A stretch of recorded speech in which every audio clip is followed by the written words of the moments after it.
Hi, and thank you very much for asking me to do this presentation on my research on COVID-19 and tinnitus.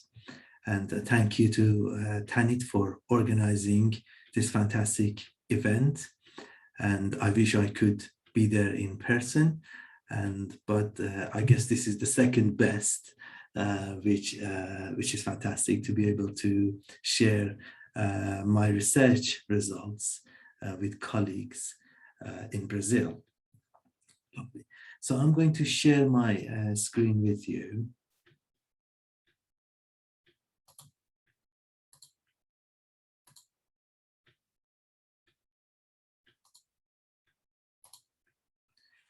The topic of this presentation is self-report tinnitus severity prior to and during the COVID-19 lockdown in the UK.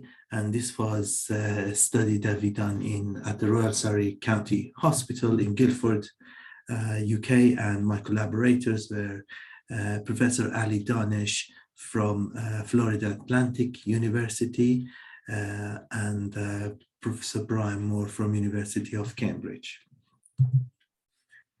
The challenges to audiologists and otolaryngologists during the COVID-19 pandemic and the effect of COVID-19 on the senses of smell, taste, hearing, balance, and tinnitus have been reported in several studies.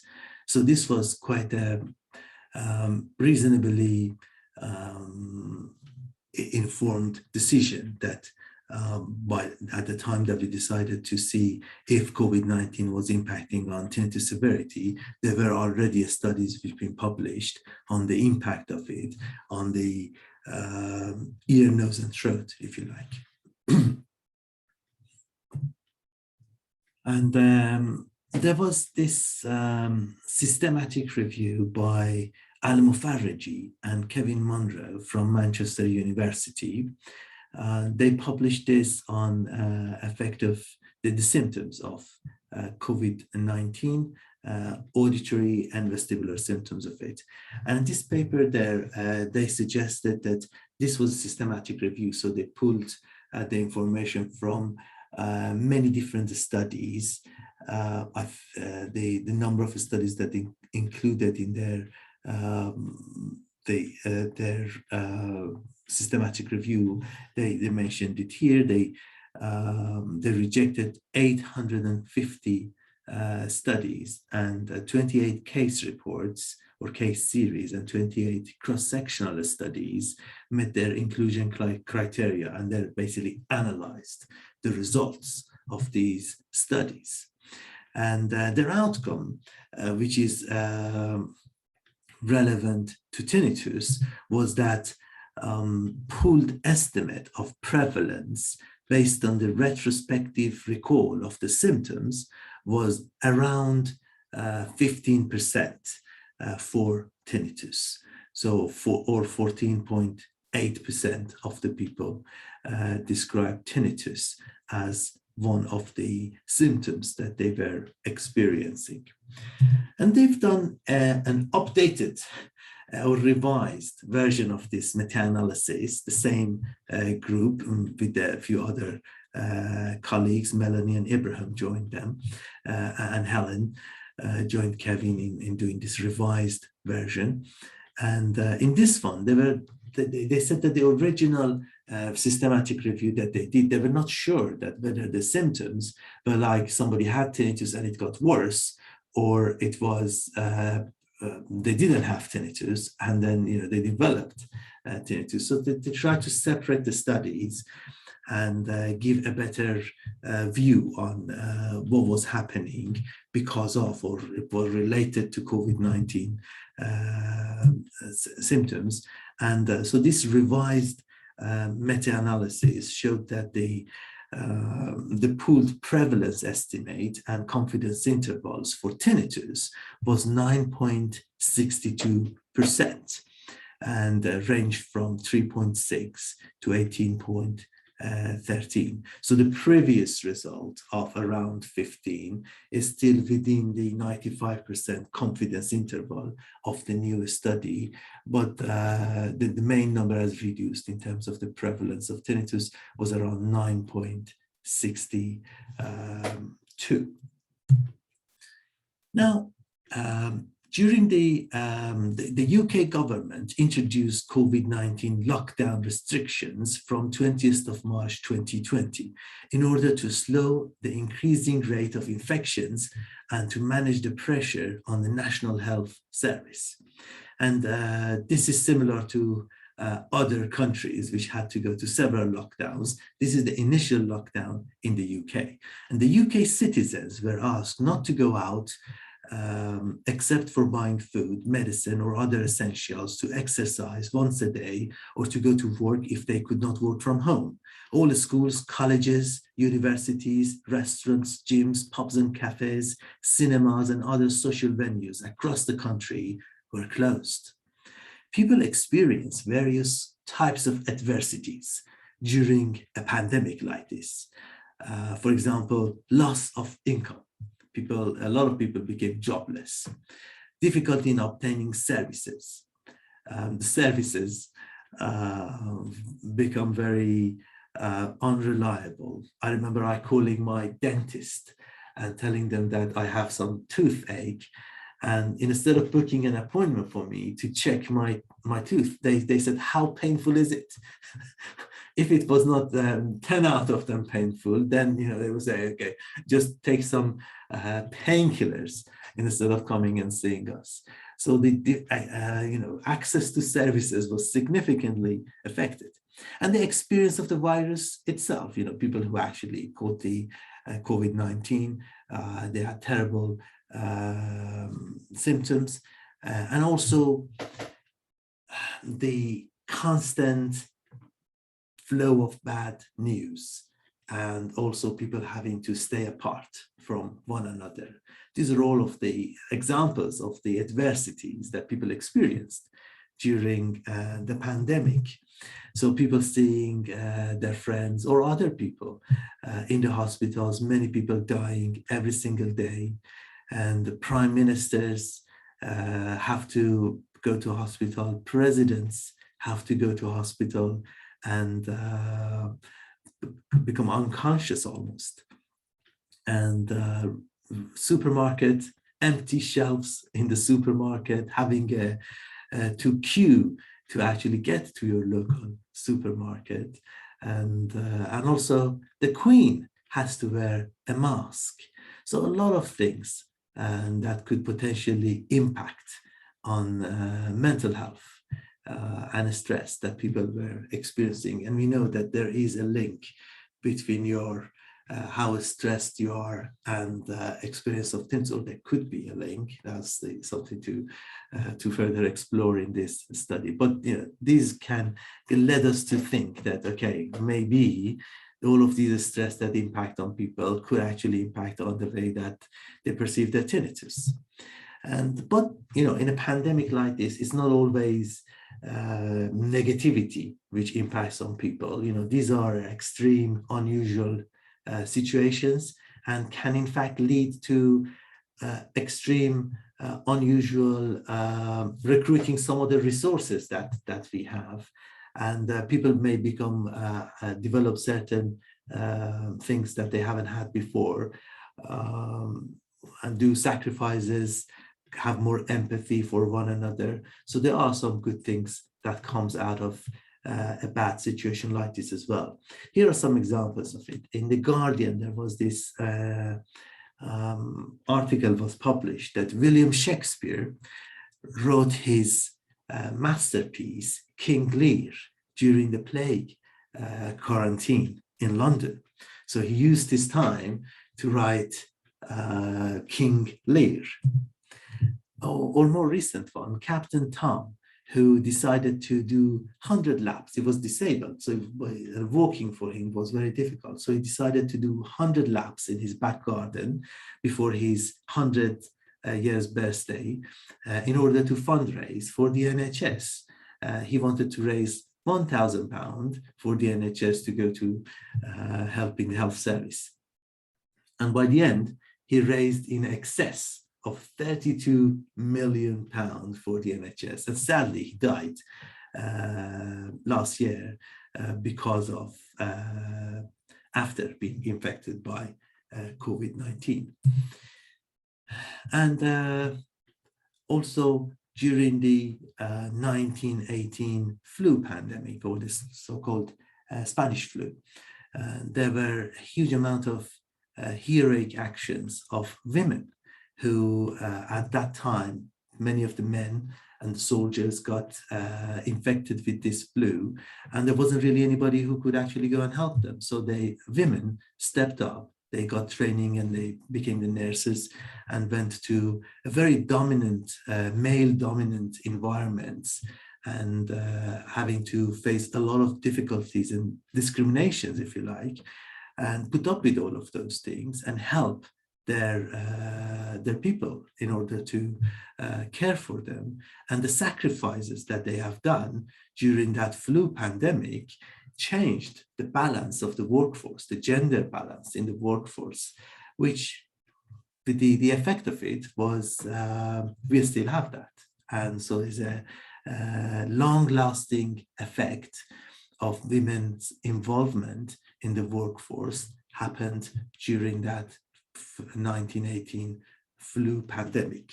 So a lot of great sense of togetherness and sacrifice and sense of purpose can be activated within human beings when we are experiencing natural disasters like this one. But despite those, there are also facts in terms of the psychological impact of a pandemic like this on the people who are experiencing it. For example, there are several studies reporting sleep-related problems, poor mental health, suicidal ideations as consequences of the COVID-19 pandemic and its associated social isolation and economic uncertainties.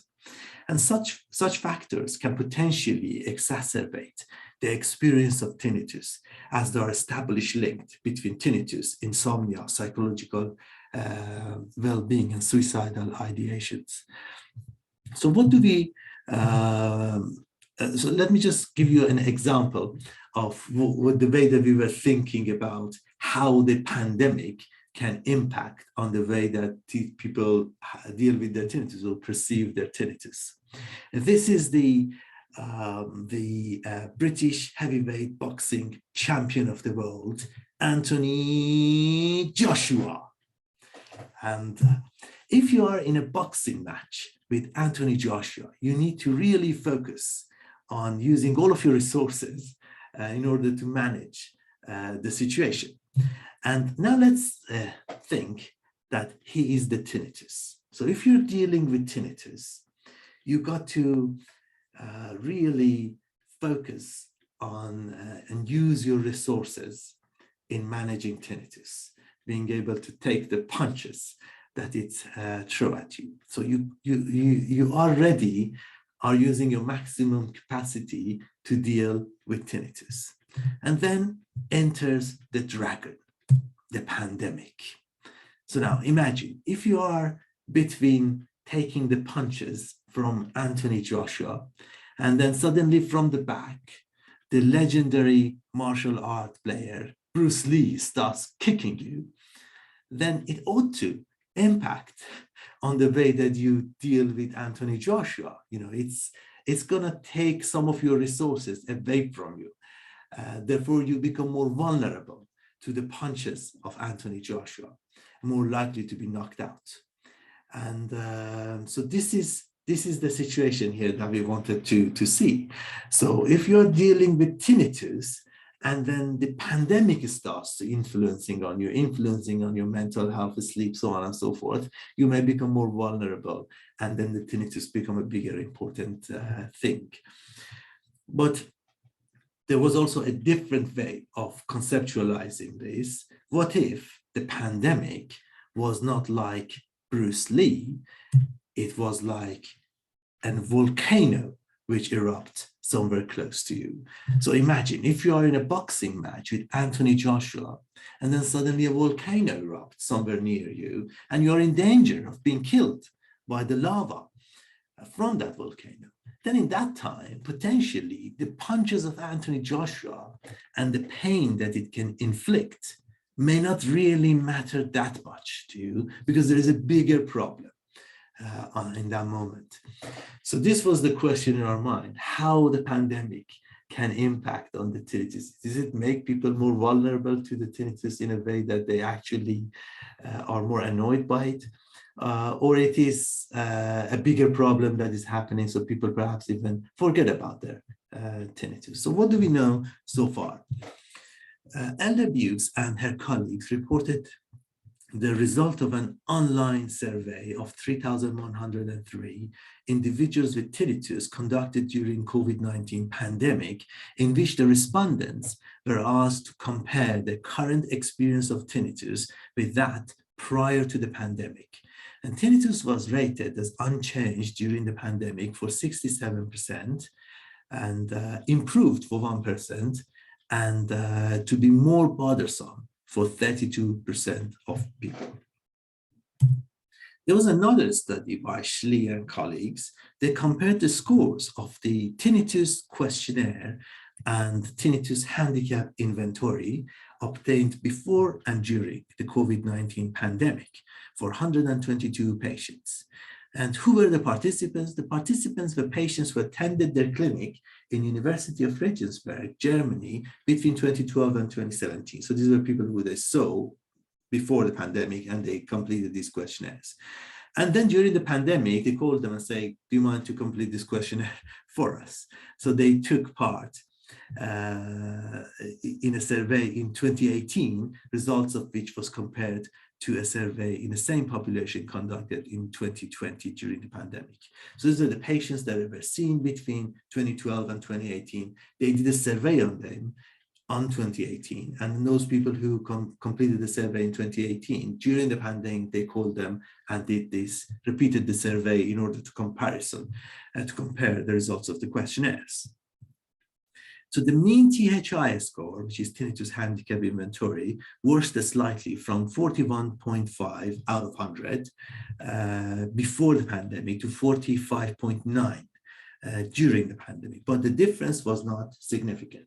Similarly, the mean TQ, tinnitus questionnaire score, worsened slightly from 10.2 to 11.2, but the difference was not significant. So these were the things that we already knew before we embarked on our study.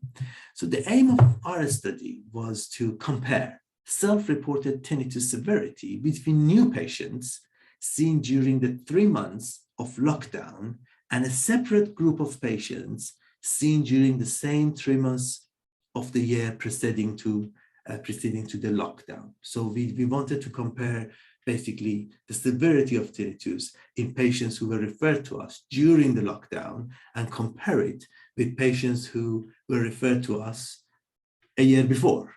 So to see on average, do people who hear tinnitus, their tinnitus was more annoying or more loud during the lockdown compared to the year before in a separate population.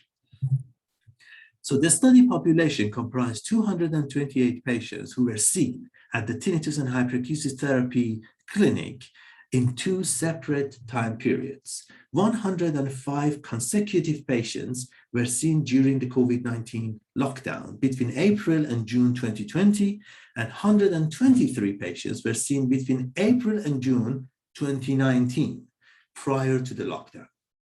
It was not formally checked whether or not the patients seen in 2020 had been infected with COVID-19, but this was not the main reason that they were referred to us. And so we don't know whether they actually had the COVID-19 or not.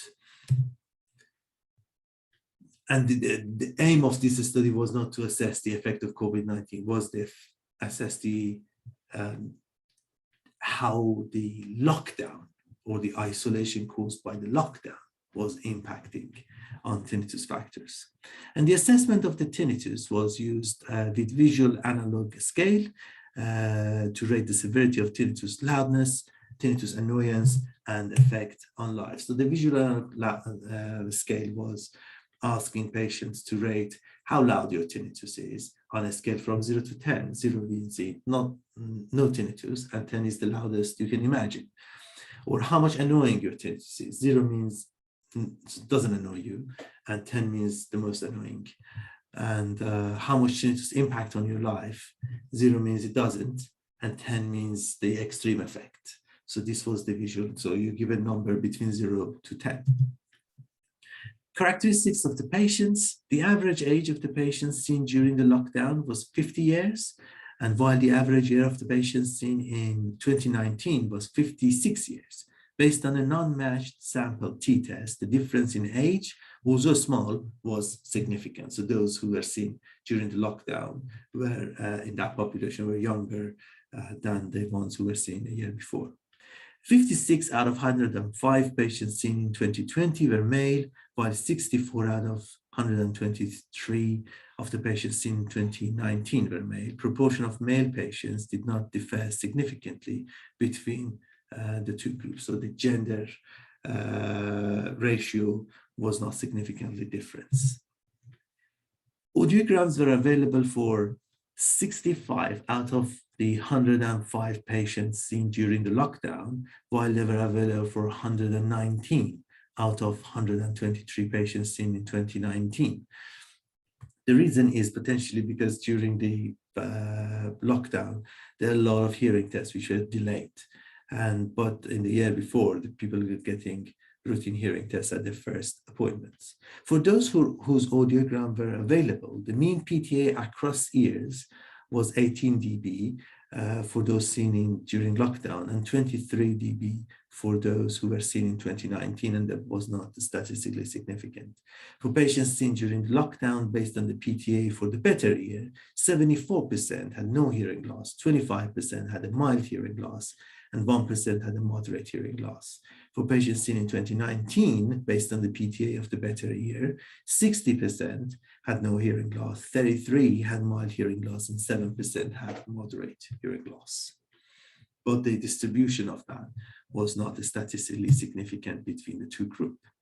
And the table shows the means and standard deviations for the visual analog scale for tinnitus loudness, tinnitus annoyance, and impact of tinnitus on life for the two groups of patients.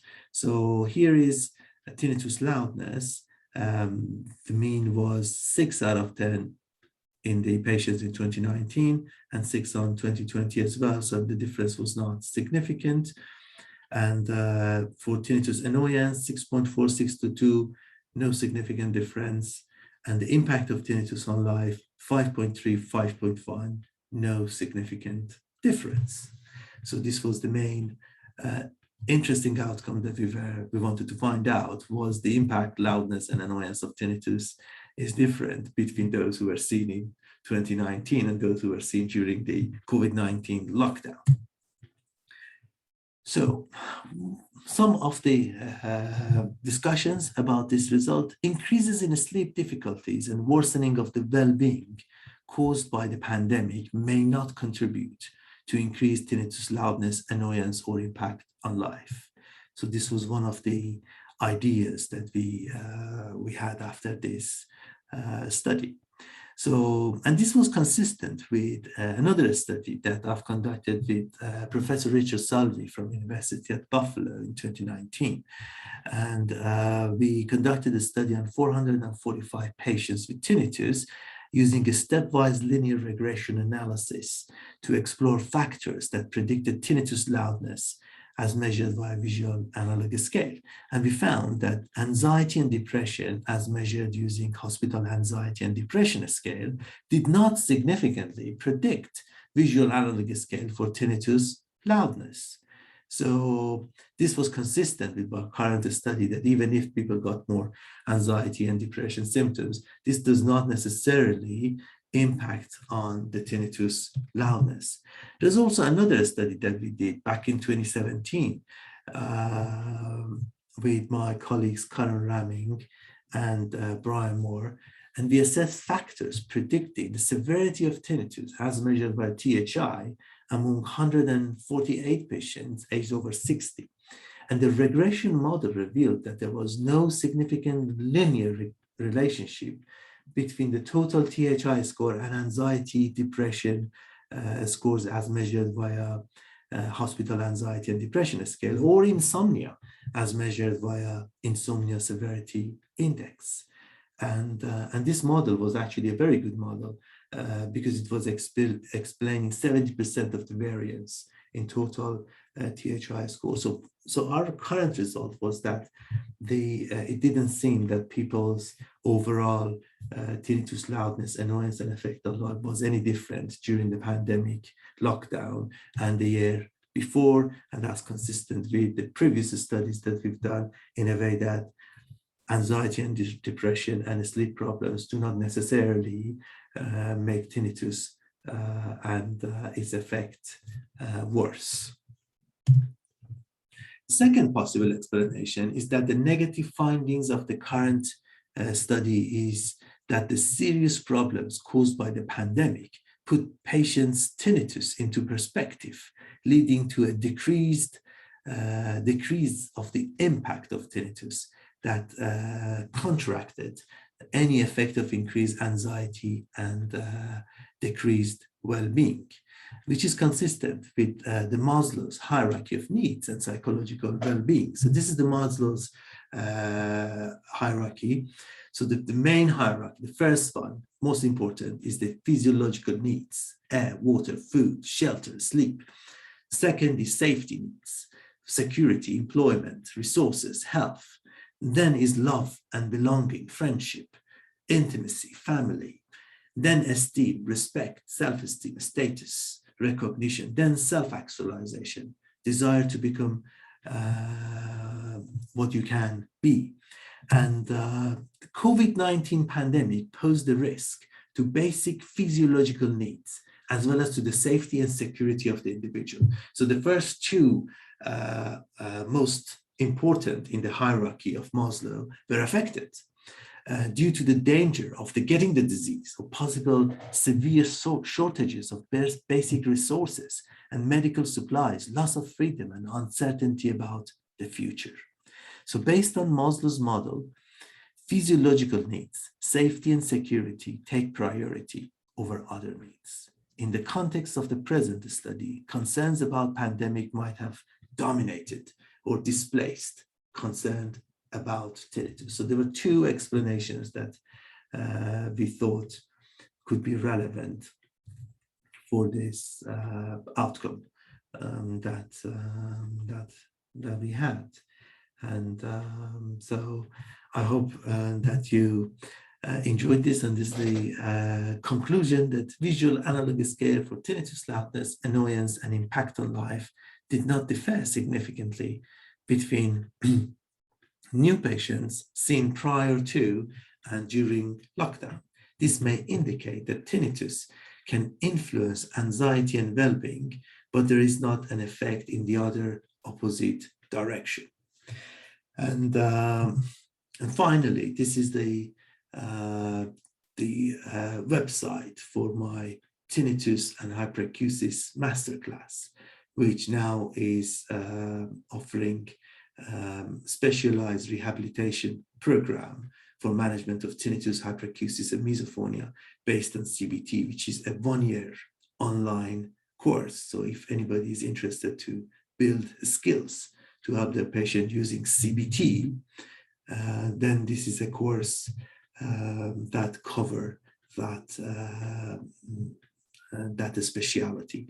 The website is tinnitustherapy.org.uk. Thank you very much for listening.